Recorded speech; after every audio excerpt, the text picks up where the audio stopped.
আমাদের নবী সাল্লাল্লাহু আলাইহি ওয়াসাল্লাম তার মেয়ে ফাতিমা রাদিয়াল্লাহু আনহাকে বলছেন, হে ফাতিমা, হে আমার কলিজার টুকরা মেয়ে, হে আমার কলিজার টুকরা মেয়ে, তুমি শোনো, পৃথিবীতে আমার কাছে যা চাওয়ার তুমি চেয়ে নাও, পরকালে আমি তোমার কোনো হেল্প করতে পারছি না। অথচ আমরা জানি নবী সাল্লাল্লাহু আলাইহি ওয়াসাল্লাম সবার জন্য কি করবেন? সুপারিশ করবেন, সেটা অন্য বিষয়। তোমাকে তোমার হিসাব একাই দিতে হবে, নবী সাল্লাল্লাহু আলাইহি ওয়াসাল্লাম এটা বলছেন। একদিন তিনি বাসায় ঢুকলেন, দেখছেন আয়েশা রাদিয়াল্লাহু আনহা কান্নাকাটি করছে। আয়েশা, আর বলে রাখি, আয়েশা রাদিয়াল্লাহু আনহা সম্পর্কে আমাদের নবীজি বলেছেন, তাকে প্রশ্ন করা হচ্ছে আপনি পৃথিবীতে সবচেয়ে বেশি কাকে ভালোবাসেন? তিনি বলছেন আয়েশাকে। তারপরে কাকে ভালোবাসেন? আবু বকর। তারপর কাকে ভালোবাসেন? ওমর। কথা বুঝতে পারছেন? তো সেই আয়েশা রাদিয়াল্লাহু আনহা বাসায় কান্নাকাটি করছেন। তিনি বলছেন, কি জন্য কাঁদছো হে আয়েশা? আয়েশা রাদিয়াল্লাহু আনহা বলছেন, জাহান্নামের আযাবের ভয়ে আমি কাঁদছি। কি হবে ইয়া রাসূলুল্লাহ আমাদের শেষ হলো? তখন আল্লাহর নবী তার স্ত্রীকে বলছেন, যাকে তিনি সবচেয়ে বেশি ভালোবাসেন, তাকে বলছেন, তিনটা ক্ষেত্র বা তিনটা জায়গা আছে যখন পৃথিবীর কোনো মানুষকে চিনতে পারবে না পরকালে, এমনকি আমিও তোমাকে চিনতে পারবো না। সেটা কি? যখন এই যে মিজানের পাল্লাটা দাঁড় করানো, এই যে এটা ভারী হচ্ছে না হালকা হচ্ছে, এই সময় কেউ কাউকে চিনবে না, কারো কথা কারো মনে থাকবে না। যে গার্লফ্রেন্ডের জন্য আপনি জীবন দিচ্ছেন তার কথা আপনার মনে থাকবে না। যে স্ত্রী সন্তানের জন্য আপনি সারা জীবন দুর্নীতি করে গেলেন তার কথা আপনার মনে থাকবে না। এমনকি যে স্ত্রীর কাছে আপনি অনেক প্রেমময় স্বামী, সেও আপনার কথা মনে রাখবে না যখন মিজানের পাল্লাটা উঁচু করা। দুই, যখন আমল নামা ছুড়ে দেওয়া হবে, আমল নামা এভাবে উন্মুক্ত করে ছুড়ে দেওয়া হবে, ইকরা কিতাবাক, তুমি আজকে তোমার কিতাব পড়ো, ওয়া কাফা বিনাফসিকা আল-ইয়াওমা আলাইকা হাসিবা, আজকে তুমি নিজেই তোমার নফসের হিসাব নেওয়ার জন্য যথেষ্ট। এই সময় আয়েশা আমি তোমার কথা মনে রাখতে পারবো না। একটা হচ্ছে যখন মানুষ পুল সিরাত পার হবে, তখন কেউ কারো কথা মনে রাখতে পারবে না। এখান থেকে শিক্ষা কি? নূহ আলাইহিস সালামের পরিবারের সদস্য হয়েও তারা আল্লাহর আনুগত্য না করার কারণে জাহান্নামে যাচ্ছেন। লূত আলাইহিস সালামের পরিবারের সদস্য হয়েও ঈমান না আনার কারণে তারা কি করছেন? জাহান্নামে যাচ্ছেন। আমাদের শিক্ষা হচ্ছে আমাদের পরিবারগুলোর, যে আমাদের এই বংশ, আমাদের এই যে টাকা পয়সা, স্ট্যাটাস, রং, হ্যাঁ, বাড়ি গাড়ি, পলিটিক্যাল পদ, কোনো কিছুই আমাদেরকে আল্লাহর আযাব থেকে বাঁচাতে পারবে না যদি আমরা প্রকৃত মুসলিম মুমিন না হতে পারি। তো পরিবারের সদস্যদেরকে আল্লাহ পাক ঈমানদার হওয়ার তৌফিক এনায়েত করুন। এবার আসেন সামনে, আরো সামনে যান, দেখেন ওই যে ইব্রাহিম আলাইহিস সালাম, মনে আছে? বাবা হচ্ছে ওই সমাজের সবচেয়ে বড় লিডারের ডান হাত, নমরুদের ডান হাত। সে হচ্ছে মূর্তি পূজারীদের সর্দার, মানে মূর্তি সে বানাতো, স্ট্যাচু মেকার। ইব্রাহিম আলাইহিস সালামকে আল্লাহ পাক ওই ঘরেই জন্ম দিয়েছেন যেখানে তার বাবা একজন শিরকের কাণ্ডারী। ইব্রাহিম আলাইহিস সালাম তাকে বোঝানোর চেষ্টা করলেন, বাবা এটা শিরক, এটা শয়তানের কাজ, এখান থেকে ফিরে আসো, আমি তোমার জন্য আল্লাহর কাছে দোয়া করবো ইত্যাদি। বাবা তার কথা শুনলো না। এটা তো এমন না যে তিনি শুধু একবার বলেছেন, তিনি হয়তো বলতেই ছিলেন, একদিন দুই দিন না, কিন্তু বলতেই আছে। এক পর্যায়ে বাবা তাকে বের করে দিলেন বাসা থেকে, ফাহজুরহুম, এরকম করে ইব্রাহিম আলাইহিস সালামকে বের করে দেওয়া হয়। কিন্তু তিনি বললেন, সালামুন আলাইক, বাবা আপনার উপর শান্তি বর্ষিত হোক, হ্যাঁ আমার আব্বা আপনার প্রতি শান্তি বর্ষিত হোক, আমি আল্লাহর কাছে আপনার জন্য দোয়া করব। পরে যখন আল্লাহ পাক তাকে বললেন যে কোনো মুশরিকের জন্য তোমার দোয়া করার সম্ভাবনা পাবে না, তখন থেকে ইব্রাহিম আলাইহিস সালাম দোয়া করা বন্ধ করে দেন। এখানে দেখেন, ছেলে, একজন যুবক ছেলে, তার মধ্যে ঈমান এসেছে, সে তার পরিবারের চলমান শিরকের বিরুদ্ধে কথা বলছে, প্রয়োজনে সে সেখান থেকে স্কিপ করেছে, তাকে বের করে দেওয়া হয়েছে, সে চলে গেছে, তারপরেও কিন্তু তাওহীদের সাথে শিরকের আপোষ করে নেয় ইব্রাহিম আলাইহিস সালাম। সামনে যান, ওই যে তার স্ত্রী হাজেরা আলাইহিস সালাম তার সন্তান এবং স্ত্রীকে রেখে আসছেন কোথায় বলেন? মক্কায়, তাই না? মরুভূমিতে, খাবার নাই, পানিও নাই। এখন ইব্রাহিম আলাইহিস সালাম চলে যাওয়ার সময় তার স্ত্রী বলছেন যে আপনি কি আল্লাহর আদেশেই আমাকে ছেড়ে যাচ্ছেন? তিনি বলছেন হ্যাঁ। তখন তিনি বলছেন আল্লাহ পাক আমাদেরকে ধ্বংস করবেন না ইনশাআল্লাহ। এখানে খেয়াল করে দেখেন, তারপর সাফা মারওয়া সাই করলেন, জমজম কূপ পানি বের হলো, সেখানে কমিউনিটি গড়ে উঠলো। ইসমাইল আলাইহিস সালামের ঔরস থেকে পরবর্তীতে মুহাম্মদ সাল্লাল্লাহু আলাইহি ওয়াসাল্লামের জন্ম হয়েছে ওই ট্রাইবের মধ্যেই। তো এখানে খেয়াল করেন, এই যে সন্তান ইসমাইল আলাইহিস সালাম, তিনি যখন একটু বড় হচ্ছেন তখন ইব্রাহিম আলাইহিস সালাম আসছেন। এসে বলছেন আমি স্বপ্ন দেখেছি, ইয়া বুনাই আমি স্বপ্ন দেখেছি, ইন্নী আরা ফিল মানামি আন্নী আসবাহুক, আমি স্বপ্ন দেখেছি আমি তোমাকে জবাই করছি, ফানজুর মাদা তারা, তোমার কি রায় আমাকে বলো। তো এখন ইসমাইল আলাইহিস সালাম বলছেন, কিশোর ইসমাইল, ইয়া আবাতি, হে আমার বাবা, ইফআল মা তুমার, আপনি সেটাই করেন যা আল্লাহ আপনাকে আদেশ করেছেন। সাতাজিদুনি ইনশাআল্লাহু মিনাস সাবিরিন, ইনশাআল্লাহ আপনি আমাকে সবরকারী পাবেন। কার কথা এটা? ইসমাইল আলাইহিস সালামের কথা। এখন খেয়াল করে দেখেন, ইসমাইল আলাইহিস সালামকে কিন্তু তার বাবা 24 ঘন্টা কাছে রেখে মানুষ করেন নাই। কারণ তিনি থাকতেন ওই যে প্যালেস্টাইনে, সেখানে আরেকজন স্ত্রী আছেন সারা আলাইহিস সালাম, আসা যাওয়া করতেন। মূলত তাকে মানুষ করেছে তার মা হাজারা আলাইহিস সালাম, যেই সবরকারী আল্লাহর প্রতি তাওয়াক্কুলকারী মা বলেছিল, আল্লাহ যদি আপনাকে আদেশ করে থাকেন আমাদেরকে ছেড়ে যাওয়ার জন্য, সেই আল্লাহ আমাদেরকে ধ্বংস করবেন না। ওই যে তাওয়াক্কুল, ওই যে সবর, তার গর্ভ থেকে আল্লাহ পাক জন্ম দিয়েছেন ইসমাইল আলাইহিস সালাম। যেমন মা তেমন সন্তান, যে সন্তান বলছে আমাকে জবাই করতে যদি আল্লাহ পাক আদেশ করে থাকেন আপনি করেন। তো ঘরের মধ্যে স্ত্রীরা, আমাদের ঘরের স্ত্রীরা যদি হাজারা আলাইহিস সালামের মতো না হতে পারে, সবরকারিণী এবং আল্লাহর প্রতি তাওয়াক্কুলকারিণী, আমাদের বোনেরা, আমাদের মায়েরা যদি হাজারা আলাইহিস সালামের মতো সবরকারিণী হতে না পারে, আল্লাহর প্রতি তাওয়াক্কুলকারী হতে না পারে, তাহলে তাদের গর্ভ থেকে কোশ্চিন কালেও ইসমাইলের জন্ম হবে না। কথা বুঝতে পারছেন? তাদের গর্ভ থেকে কোশ্চিন কালেও ইসমাইলের মতো সন্তানের জন্ম হবে না এবং ইসমাইলি প্রজন্ম গড়ে উঠবে না। এজন্যই আপনি তাকিয়ে দেখেন ম্যাক্সিমাম পরিবারের সন্তান এখন বেলাইনে চলে গেছে। কারণ কি জানেন? মায়ের সমস্যা আছে। শুধু বাপেই সমস্যা থাকে না, মায়েও সমস্যা থাকে। মায়ের ফিতরাত সন্তানের মধ্যে চলে আসে। তো নারীরা যদি আল্লাহর আনুগত্যশীলা না হয়, মুমিনা মুসলিমা, 5 ওয়াক্ত নামাজ পড়া, লজ্জাস্থানের হেফাজত করা, খাস পর্দা করা, হ্যাঁ, স্বামীর আনুগত্যকারী, প্রেমময়ী, তারা যদি না হতে পারে, সবরকারিণী, তাওয়াক্কুলকারিণী, তাহলে ওই মায়েদের গর্ভ থেকে আপনি ইসমাইলের মতো সন্তান কিন্তু পাবেন না। ইল্লা মাশাআল্লাহ, ইল্লা মাশাআল্লাহ। আরো সামনে যান, দেখেন নবী মুসা আলাইহিস সালাম একজন ব্যক্তিকে একটা ঘুষি দিয়েছেন, সেই ব্যক্তি ওইখানে স্পট ডেড। আর ফেরাউনের লোকজন তাকে ধাওয়া করছে। মুসা আলাইহিস সালাম মিশর থেকে চলে গেলেন মাদিয়ান নামক জায়গায়। মাদিয়ানে আরেকজন নবী আছেন, তার নাম হচ্ছে শুআয়ব আলাইহিস সালাম। সেখানে গিয়ে তিনি গাছের নিচে বসে আছেন। দেখলেন দুজন মেয়ে দূরে দাঁড়িয়ে আছে, পানি নেয়ার মতো চান্স পাচ্ছে না।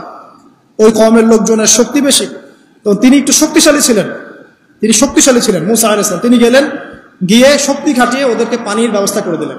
দিয়ে আবার সেই গাছের এখানে এসে বসলেন, বসে আল্লাহর কাছে দোয়া করছেন, রব্বি, হে আমার রব, লিমা আনজালতা ইলাইয়া মিন খাইরিন ফাকির। এখানে কিন্তু তার কোনো গৃহ নাই, থাকার জায়গা নেই, খাবার কিছু নাই, কোনো পরিচিত কেউ নাই, একদম নিঃস্ব, শূন্য হাতে হাত উঁচু করে আল্লাহর কাছে বলছেন, রব্বি ইন্নী লিমা আনজালতা ইলাইয়া মিন খাইরিন ফাকির। হে আল্লাহ, আপনি আমার উপর যে অনুগ্রহটা বর্ষণ করবেন, আমি এর জন্য ভিখারি হয়ে বসে আছি। এবার আল্লাহ পাক ওই একটা মেয়েকে পাঠালেন। ওই মেয়েটা আসলো লাজুক ভঙ্গিতে, লজ্জাশীলতা, চোখ নিচু করে। এই যে এখনকার এই যে ব্লাউজ ছাড়া শাড়ি পরা জেনারেশন না, এরা চক্ষু নিচু করে আসলেন। এই হাঁটাটাকে আল্লাহ পাক প্রশংসা করেছেন। সে লজ্জাশীলতার সাথে হেঁটে আসলো, এসে মুসা আলাইহিস সালামের সামনে দাঁড়িয়ে চক্ষু নিচু করে বলল যে আমার বাবা আপনাকে ডাকছেন, আমার বাবা আপনাকে ডাকছেন। এই লজ্জাশীলতা মেয়েদের মধ্যে কোথায় পাবেন এখন? একটা হাদিস আছে, যখন তোমার মধ্যে লজ্জা থাকবে না, তোমার দ্বারা যে কোনো পাপ করা সম্ভব। হাদিস আছে, যে কোনো পাপ করা সম্ভব।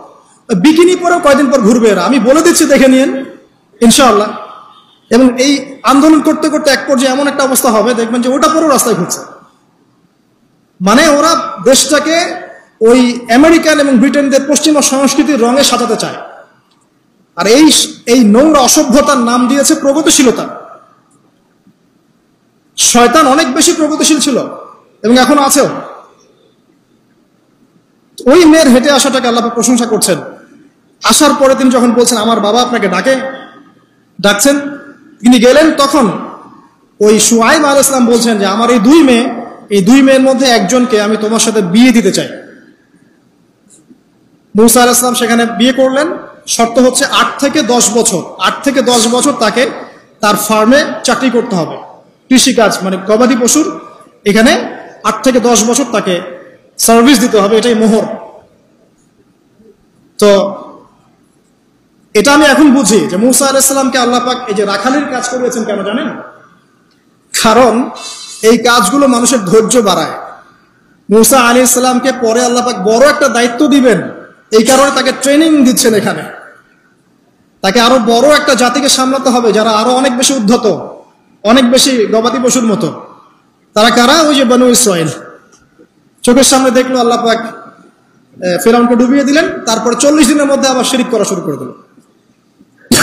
আমাদের নবী মুহাম্মদ সাল্লাল্লাহু আলাইহি সাল্লামকে একজন কষ্ট দিয়েছিল, তো কষ্টটা এত ডাইরেক্ট দিয়েছে, এসে বলেছে আপনি ইনসাফ করেন, হে মুহাম্মদ সাল্লাল্লাহু আলাইহি ওয়াসাল্লাম, আপনি ইনসাফ করেন, আপনি ইনসাফ করছেন না। তো সাহাবীদের চোখ মুখ লাল হয়ে গেল যে এত বড় কথা নবীকে বলে। তখন নবী সাল্লাল্লাহু আলাইহি ওয়াসাল্লাম বলছেন, দাঁড়াও, আমার ভাই মূসাকে তার কওম আরো অনেক বেশি কষ্ট দিয়েছে। মানে মূসা আলাইহিস সালামের কষ্টের কথা চিন্তা করে আমাদের নবী সান্ত্বনা নিচ্ছেন, যেটা তো কিছুই না। মূসা আলাইহিস সালামকে তার কওম আরো অনেক বেশি কষ্ট দিয়েছে। তো এই কওমকে সঠিক পথে চালানোর জন্য আল্লাহ পাক 8 বছর তাকে রাখালি করিয়েছেন। আপনারা জানেন কিনা জানি না যে বেশিরভাগ নবী কিন্তু কৃষিকাজ করেছেন, এটা জানেন? তো যারা কৃষিকাজ করছেন আপনারা এখানে নিজেকে হীনমন্যতায় ভোগার, ছোট মনে করার কোনো সুযোগ নাই।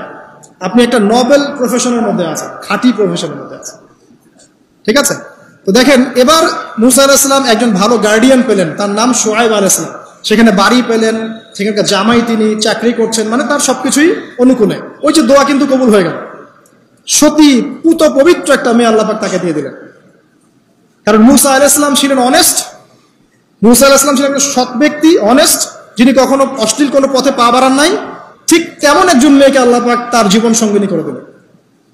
তাই আমাদের শিক্ষা হচ্ছে, আমরা যদি নিজেদেরকে পবিত্র রাখতে পারি, তোমাদেরকে বলছে ইনশাআল্লাহ তুমি তোমার জীবনে পুত পবিত্র নেককার স্ত্রী পাবে। কিন্তু তোমরা যদি এখনকার এইসব প্রলোভনে পড়ে জেনা, মদ, পর্ন, হাবিজাবি সবকিছুর মধ্যে ঢুকে যাও, মাদক ইত্যাদির মধ্যে, পুত পবিত্র নারী আসবে না। দেখবা যে এমন নারী তোমার জীবনে আসছে যে নিজেও পবিত্র না। কিফাউন কিরাম, আল্লাহ পাক ব্যালেন্স করেন সবসময়, ইল্লা মাশাআল্লাহ। শুধু তাই নয়, শুআয়ব আলাইহিস সালামের মতো একজন গার্ডিয়ান তিনি পেলেন, যিনি তাকে দ্বীনের পথে হেল্প করলেন। পরবর্তীতে মূসা আলাইহিস সালাম নবী হলেন।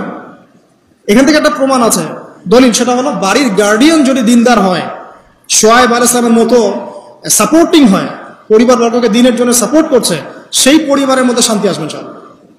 এবং সেই পরিবারের যুবকরা সৌভাগ্যবান, যুবতীরাও সৌভাগ্যবান, সেই পরিবারের সন্তান সন্ততিরা সৌভাগ্যবান। তাই পরিবারের গার্ডিয়ান যারা আছেন, আজকের খুতবা শুনছেন, আপনারা সাপোর্টিভ হন, পরিবারকে দ্বীনের ক্ষেত্রে সাপোর্ট দেন, একটা ভালো প্যারেন্টিং করেন, মানে সন্তানদেরকে সুন্দর প্যারেন্টিংস এর মধ্যে নিয়ে আসেন। আসুন সামনে যাই, এবার একটু কনক্লুশনের দিকে যাচ্ছে, আসেন। তো কোরআনের পরতে পরতে এরকম দলিল আছে। আরো দেখবেন, ইয়াকুব আলাইহিস সালাম মৃত্যুবরণ করছেন, সন্তানদেরকে ডেকে বলছেন যে আমার পরে তোমরা কার ইবাদত করবে। মানে তিনি কনসিয়াস যে আমার পরে বাচ্চা কাচ্চারা আবার যেন বিভ্রান্ত হয়ে না যায়, তোমরা কার ইবাদত করবে, ডেকে বলছেন। আর আমরা ওই সময় ডেকে বলতাম যে আমার ব্যাংকেরে 10 কোটি টাকা আছে, 1 কোটি ওকে দিস, আর 1 কোটি ওকে দিস, হ্যাঁ আমার জমি জমা এগুলা আছে, ওকে এটা দিস, ওকে এটা দিস। উনি ডেকে বলছেন তোমরা আমার পর কার ইবাদত করবে। সন্তানরা বলছে আমরা এক আল্লাহর ইবাদত করব, যার ইবাদত আপনি করেছেন, আপনার পিতাও করেছেন। সচেতন গার্ডিয়ান। সামনে যান, আপনি দেখবেন ইউসুফ আলাইহিস সালাম, যিনি যে জেলখানায় বন্দী হলেন, পরে মিশরের খাদ্যমন্ত্রীর দায়িত্ব পেলেন, তার বাবা ইয়াকুব আলাইহিস সালাম কাঁদতে কাঁদতে চোখ অন্ধ হয়ে গেল। দেখেন, যখন ইউসুফ আলাইহিস সালাম তার ভাইদেরকে বললেন এই যে রুমালটা, এই রুমালটা নিয়ে যাও, আমার বাবার চোখের উপরে দিবে, ইনশাল্লাহ সে দৃষ্টিশক্তি ফিরে পাবে। এটা পড়েন নাই মনে হয়, সূরা ইউসুফের মধ্যে আছে। এই রুমালটা যখন আমার বাবার চোখের উপর দিবে, তখন সে তার দৃষ্টিশক্তি ফিরে পাবে। তখন ওই রুমালটা যখন তারা বহন করে নিয়ে আসছেন, অন্ধ ইয়াকুব আলাইহিস সালাম তিনি বলছেন যে আমি দূর থেকেই ইউসুফের গন্ধ পাচ্ছি। সূরা ইউসুফ আর জুলাইখার প্রেম কাহিনী নয়। সূরা ইউসুফ হচ্ছে তার পিতা ইয়াকুব আলাইহিস সালাম এবং এই যে তার ছেলে ইউসুফ আলাইহিস সালাম, তাদের মধ্যে ভালোবাসার কাহিনী। এটা ভালো করে পড়েন, ভালো করে বুঝবেন। এখানে পিতার সন্তানের ভালোবাসাকে বোঝানো হয়েছে। এত ভালোবাসেন তিনি সন্তানকে। এখান থেকে শিক্ষা কি? শিক্ষা হচ্ছে পিতাদেরকে, সন্তানদেরকে ভালোবাসতে হবে, আদর করতে হবে, কাছে থেকে বোঝাতে হবে। সবসময় শাসনের লাঠি ঘোরানো যাবে না। সন্তান যদি হোঁচট খায় তার হাতটা ধরতে হবে, ধরে বলবে বাবা কি হয়েছে, আমি তো তোমার সাথে আছি। মা কি হয়েছে, হতাশ কেন হচ্ছে, আমি তোমার সাথে আছি। একটা রেজাল্ট খারাপ হচ্ছে তো কি হয়েছে, আমি তোমার সাথে আছি। বাবা নামাজ পড়ো, বাবা কোরআন তেলাওয়াত করো, আল্লাহকে ডাকো, আল্লাহ তোমার সাথে আছে। ওকে কনফিডেন্স দিতে হবে। যখন পিছন থেকে সন্তানরা কনফিডেন্স পাবে, এই সন্তানরা বড় হয়ে আত্মবিশ্বাসী হবে।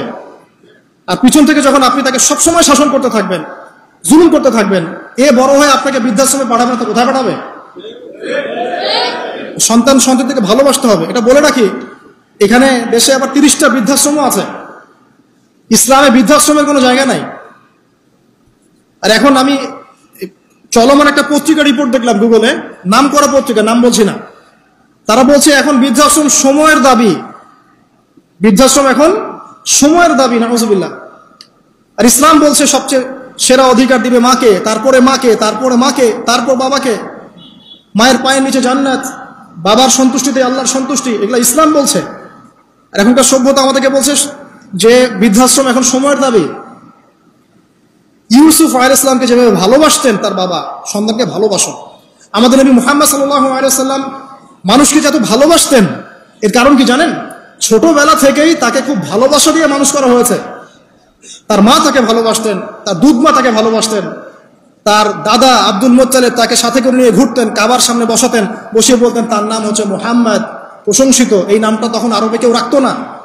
আমার এই নাতি, আমার এই ছেলের ছেলে ইনশাআল্লাহ এ বড় হয়ে নেতা হবে, এই কথা বলতেন, তাকে আত্মবিশ্বাস দিতেন। এমনকি তার দাদার ইন্তেকালের পর তার চাচা আবু তালেব মুসলিম না হয়েও সুদীর্ঘ সময় পর্যন্ত ভাতিজাকে সাপোর্ট দিয়েছেন। এই সাপোর্ট দেয়, কনফিডেন্স, এগুলো খুব ইম্পর্টেন্ট। এগুলোর ঘাটতি যখন হবে তখন এই যুব সমাজ পরিবারের সদস্যরা ফেড আপ হয়ে যাবে, মানসিক কষ্টে ভুগবে, মাদকের কাছে যাবে, অন্য একটা মেয়ের কাছে যাবে, পণে যাবে, আপনার মিউজিক্যাল ইনস্ট্রুমেন্টের কাছে যাবে। ঠিক আছে, আমরা শেষ করছি। এখান থেকে একটা শিক্ষা হচ্ছে যে আমাদের পরিবারের সদস্যদেরকে ভালোবাসা এবং তাদের প্রতি কনফিডেন্স দেয়া, তাদেরকে আল্লাহর পথে চলতে সাহায্য করা। ইনশাআল্লাহ দেখবেন যে তারা আপনাকে সম্মান করবে, আপনাকে একজন বন্ধু মনে করবে, যে না আমার পাশে কেউ আছে, আমি একা নই, এমনটা ফিল করবে। এটা খুব ইম্পর্টেন্ট।